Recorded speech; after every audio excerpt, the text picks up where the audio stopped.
శంకుస్థాపనకు ఆ రోజు చెప్పా, ఈ ప్రాజెక్టు 30 ఏళ్ళున పూర్తి అవ్వదు, ఎట్టి పరిస్థితులు అవ్వదు, ఇది అయ్యే ప్రాజెక్ట్ కాదు.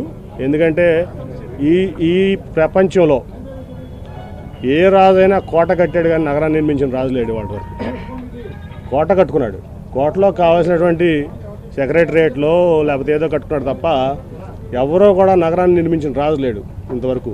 కాబట్టి అనవసరంగా ఏదో షాజహాన్ తాజ్మహల్ కట్టాడు కాబట్టి ఆ పేరు వచ్చింది.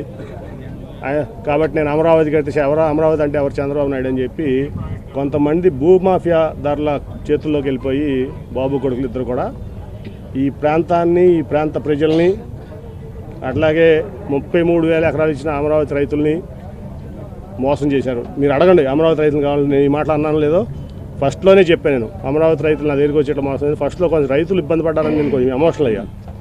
ఒక నెల రోజుల తర్వాత ఆలోచించిన తర్వాత నేను చెప్పాను వాళ్ళకి, రైతులు నా దగ్గరికి వస్తే ఢిల్లీ వచ్చినా ఇదంతా చెప్పా, మిమ్మల్ని మోసం చేశారు చంద్రబాబు నాయుడు గారు, అసలు ఇక్కడ రాజధాని తప్పు అని ఆ రోజు నుంచి చెప్తున్నా. రాజధాని ఈ ప్రాంతంలో రావడానికి వ్యతిరేకం కాదు, మీడియాకి చెప్తున్నా, కరెక్ట్గా రిపోర్ట్ చేయండి మీరు చెప్పేది కూడా.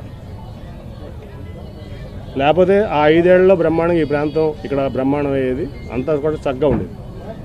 నువ్వు 33,000 ఎకరాలు ఇచ్చిన రైతుల్ని మోసం చేసావు, నీ స్వార్థం కోసం ఈ ప్రాంతాన్ని మోసం చేసావు, విజయవాడని పాత నగరంగా చేయాలని చూసావు, ఒక 100 కోట్లు కూడా ఇవ్వలేదు, నీకు చిత్తశుద్ధి లేదు.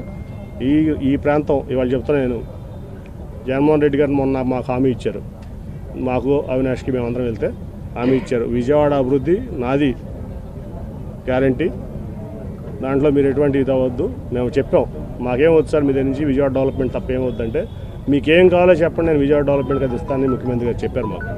కాబట్టి చంద్రబాబు నాయుడు ఈ విజయవాడకి చేసిన ద్రోహం అటువంటిది కాదు, విజయవాడకే కాదు, ఈ విజయవాడ పార్లమెంట్లో 100 కోట్ల రూపాయలు చంద్రబాబు నాయుడు ఎక్సెప్ట్ పుష్కరాలు అప్పుడు తప్ప 100 కోట్లు కూడా ఇవ్వలేదు. ఈ ప్రాంత ద్రోహి చంద్రబాబు నాయుడు, ఎస్పెషలీ విజయవాడకి. ఎందుకంటే నేను విజయవాడ ఎంపీ కాబట్టి విజయవాడ మీద స్ట్రెస్ చేస్తున్నాను. ఒక 100 కోట్లు కూడా 5 ఏళ్ళలో ఇవ్వాల. ఏంటి ఈయన ముఖ్యమంత్రి అయితే అమరావతి ఏం చేస్తాడు? రేపైనా సరే ఇప్పుడు పొరపాటున గెలవడు, గెలిస్తే పొరపాటు అంటే అమరావతి అంటాడు. విజయవాడ ఏమవ్వాలి? మిగతా ప్రాంతాలు కావాలి ఈ రాష్ట్రంలో. ఇప్పుడు క్యాపిటల్గా సెక్రటరియట్ కట్టాడు ఆయన. ఎన్నిసార్లు వెళ్ళాను నేను సెక్రటరియట్? ఎంపీ ఆయన మీటింగ్ పిలిస్తే 1-2 సార్లు వెళ్ళాను. నాకేం పని ఉంటుంది సెక్రటరియట్లో? రోజు కామన్ మ్యాన్కి ఏం పని ఉంటుంది? నీకెందుకు అంతంత పెద్ద ఏదో మాన్యుమెంట్స్? కాబట్టి ఆయన ఈ ప్రాంతానికి ద్రోహి, ఖచ్చితంగా ద్రోహి. ఆయన ఎజెండా ఏం లేదు, ఖచ్చితంగా లోకేష్ని ముఖ్యమంత్రి చేయడం ఆయన ఎజెండా.